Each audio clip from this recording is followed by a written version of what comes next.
Bonjour. Bonjour, monsieur et mesdames les journalistes. Pour résumer, vous êtes beaucoup plus préoccupé de la série et de la manière dont la feuille de route est mise en œuvre par la CEDEAO qui en est l'auteur.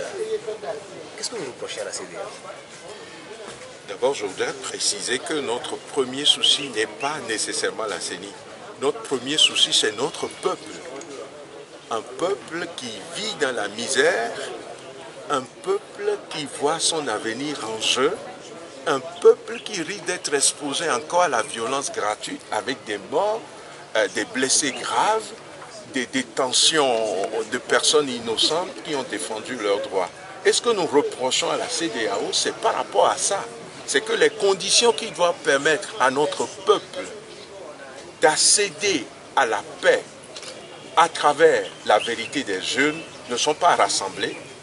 Et la feuille de route qui devait gérer cette crise nous a laissé la confiance nécessaire pour dire si les éléments positifs de cette feuille de route sont mis en œuvre, nous allons arriver à des résultats. Mais nous sommes en train de découvrir qu'il n'y a pas eu de réformes et tout le monde appelle aux élections. Et la date du 20 décembre, où il nous a été dit qu'on ne va pas en faire un fétichisme, est devenue un absolu.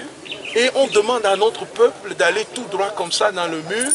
Et après, ça va être encore les contestations. Notre peuple est hyper endetté dans la sous-région. Et on nous permet d'aller vers des élections qui vont encore bloquer le pays au niveau de l'économie, au niveau sécuritaire, au niveau de la vie du citoyen. C'est inadmissible. Mon père, dites-moi, qu'est-ce que vous voulez exactement? Ce que nous voulons, la déclaration l'a exprimé clairement. C'est d'arrêter le processus qui est en cours et ça, nous l'avons déjà exprimé à l'endroit de la CEDEAO à travers le comité de suivi, à travers le représentant résident, à travers le représentant du PNUD au Togo et un certain nombre d'ambassades. C'est qu'on est arrivé à un point où il faut, pour éviter que la crise ne s'aggrave, arrêter le processus dans un sursaut patriotique et procéder aux réformes avec le temps nécessaire et ensuite aller aux élections. Du coup, la vérité qui va sortir des urnes, parce que les règles de jeu sont claires, fera qu'aucun Togolais ne peut aller dans la rue et personne ne peut bloquer ce pays. Voilà ce que nous pensons très sérieusement et que nous demandons humblement mais fermement parce que c'est le sens qui va aider notre nation à se remettre sur les rails. Alors vous parlez aussi de cette déclaration du G5? Oui, la déclaration de cette organisation, je veux dire ces pays regroupés, avec tout le respect que nous devons à la France, à l'Allemagne, aux États-Unis et au reste, mais nous pensons que ce qu'ils viennent de demander aux Togolais, ils ne peuvent pas le demander à leur peuple.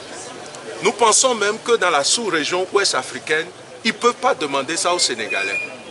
Nous doutons qu'ils puissent écrire quelque chose comme ça à l'endroit des Béninois. S'ils peuvent le faire vers les Togolais, quelque part, c'est nous manquer de respect. C'est nous traiter comme si, dans le concert des nations, nous n'avons pas droit de citer. C'est de nous envoyer tout droit vers des violences.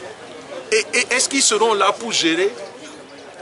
Vraiment, il ne faudrait pas que les pays qui se disent amis pour ce Togo puissent donner des bénédictions à un certain nombre de choses qui vont finalement créer des situations ingérables.